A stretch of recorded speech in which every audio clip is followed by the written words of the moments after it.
मंचासीन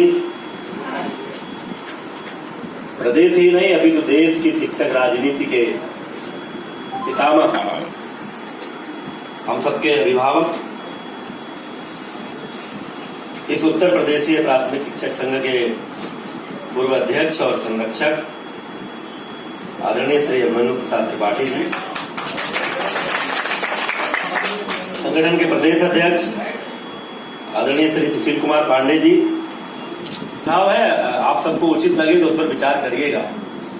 आप उसको उत्तराधिकारी शिक्षक संघ कह लीजिए, बाल्य शिक्षक संघ कह लीजिए,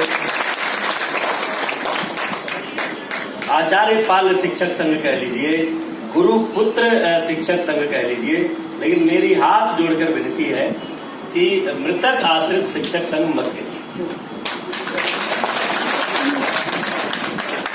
आपको लगता होगा कि इस नाम से लोगों के मन में संवेदना जगेगी और हमारी समस्या, देखिए समस्याएं संगठन के नाम से नहीं सुनी जाती हैं।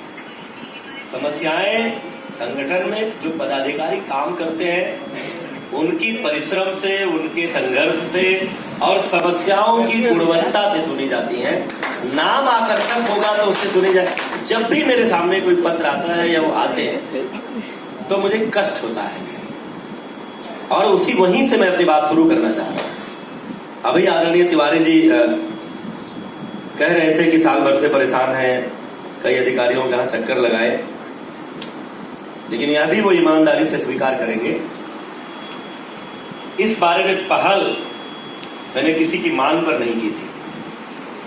एक घटना के कारण वो बात मन में आई, मुझे ध्यान में आया। मैं तो अभी मंत्री बना था, मुझे तो पता भी नहीं था कि किस तरह की समस्याएं विभाग में। कुछ एक शिक्षक नेता रहा हूं, कॉलेज में दीनदयाल उपाध्याय गोरखपुर विश्वविद्यालय से संबद्ध महाविद्यालय है बुद्ध बिजी कॉलेज कुशीनगर, उसमें अर्थशास्त्र का एसोसिएट प्रोफेसर था। अब स्थानांतरण के माध्यम से सिद्धार्थ नगर चला गया बुद्ध विद्यापीठ डिग्री कॉलेज में। इस नाते वहां उस गोरखपुर विश्वविद्यालय से संबद्ध जो महाविद्यालय थे उनका जो संगठन है गुआप्टा, उसका वरिष्ठ उपाध्यक्ष रहा। इस कारण से कई बार संयुक्त आंदोलन होते थे प्राथमिक शिक्षक संघ के, माध्यमिक के। आप सबको याद होगा छठे वेतन आयोग के एरियर को लेकर के हम सब ने मिलकर के धरना किया था। तो और एक छात्र रहा हूं प्राथमिक शिक्षा में, गांव में रहता हूं, ग्रामीण क्षेत्र का विधायक हूं। इस नाते कुछ समस्याएं संज्ञान में थी, लेकिन ज्यादा तकनीकी बातों का पता नहीं। मेरे पास गोरखपुर से एक बुजुर्ग व्यक्ति आए मेरे आवास पर मिलने और उन्होंने कहा, साहब एक सम्मानित क्षत्रिय परिवार का रहने वाला हूं, मेरे पुत्र का असमय निधन हो गया, शिक्षक था, ये मेरी नातिन है, बड़ी थी बिटिया, शादी करने योग्य थी। मैंने उनको कहा भी इसको क्यों ले आए? उन्होंने कहा नहीं इसलिए ले आए कि आप समस्या की गंभीरता समझें। अब आप बताइए, अगर ये मृतक आश्रित में चतुर्थ श्रेणी में ज्वाइन कर लेगी तो कौन सा सम्मानित क्षत्रिय परिवार इससे विवाह करेगा?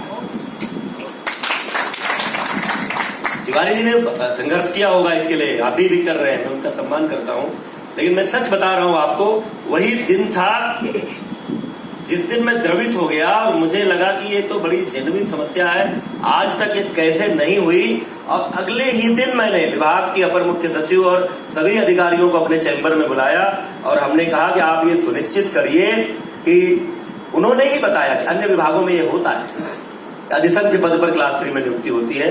मैंने उसी दिन कहा था, पहला कोई अनौपचारिक आदेश विभाग को जो मैंने दिया था वो यही था कि विभाग यह सुनिश्चित करे कि जो भी हमारे शिक्षक जिन्होंने वर्षों तक विभाग की सेवा की है, उनके जो बाल्य हैं, उनके असमय निधन के पश्चात जिनकी योग्यता इंटरमीडिएट या उससे अधिक की है, पद हो या ना हो, उनको कम से कम तृतीय श्रेणी में कार्यभार ग्रहण कराएं।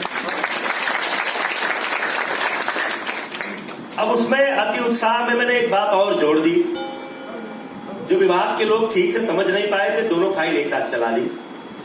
मैंने दूसरी बात भी जोड़ी और हमने कहा पीछे जो गलती हुई है, ऐसे हमारे उच्च शिक्षित नौजवान, और चूंकि वो शिक्षक पुत्र पुत्री हैं इसलिए मैंने यही कहा कि ऐसे हमारे बेटे बेटियां, वो अगर ऐसा शासनादेश होने के कारण उनको चतुर्थ श्रेणी में ज्वाइन करना पड़ा तो उनके स्तरोन्नयन के लिए भी नियम बनाए। अब ये दोनों फाइल एक साथ चल गई।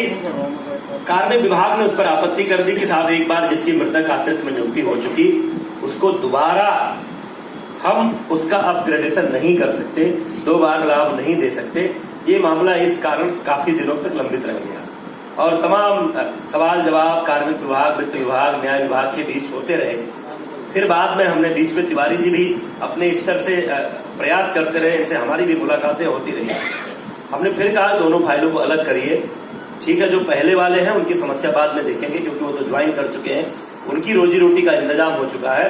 लेकिन जिन्होंने अभी सेवा ग्रहण नहीं की है उनके लिए अलग फाइल करके या अधिसंघ पद पर नियुक्ति का शासनादेश जारी किया जाए, क्योंकि 2 बातें होती हैं। कई बार सच में पद नहीं होता है, इसलिए कोई जाता है तो बेसिक शिक्षा अधिकारी कहता है कि भाई हमारे पास क्लास 3 का पद नहीं है, आप चाहो तो क्लास 4 में ज्वाइन कर लो।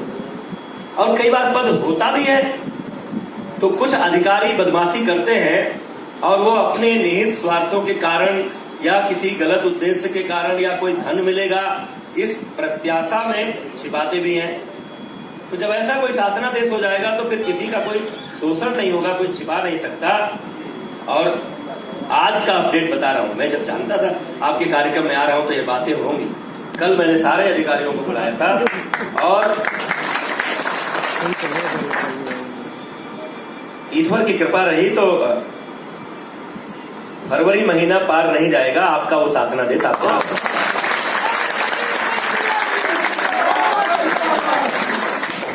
और इतना ही नहीं है, ठीक है उनकी पुनर्नियोजन नहीं हो सकता ये करीब 58,828 रुपए अंडर सेक्शन D1B मिलेगा। समयबद्ध की जाए ताकि जो हमारे क्योंकि अंडर सेक्शन 81C D1B के तहत 50,000 की छूट मिलेगी। इन तीनों को ऐड कर देंगे तो हमारा टैक्स बेनिफिट पदोन्नति समयबद्ध हो और वो पदोन्नति के माध्यम से क्लास 3 में जा सके, इसके लिए भी डिपार्टमेंट ने एक्सरसाइज शुरू कर दिया।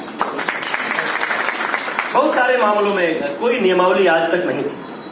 खंड शिक्षा अधिकारियों के बारे में, अन्य सब चीजों के बारे में आज एक नई बात मेरे सम्मुख आई है। इस मांग पत्र के माध्यम से मैं एक एक करके उन बिंदुओं की चर्चा करूंगा। लेकिन एक बात आदरणीय तिवारी जी ने बताई है कि पहले जूनियर हाई स्कूल के जो हेड टीचर्स होते थे तो संपूर्ण खंड शिक्षा अधिकारी के जो पद थे उसमें से 10% इस कैटेगरी में से जाते थे। मैं सैद्धांतिक रूप से इससे सहमत हूं और इसकी प्रक्रिया कैसे होगी, इस दिशा में कदम कैसे आगे बढ़ेगा, इसके लिए मैं आपकी जो बातें आई हैं उनका जवाब दे लूं, फिर अपनी बात कहूंगा। बाद एक बाधा का प्रकरण आया है, वहां के BSS आए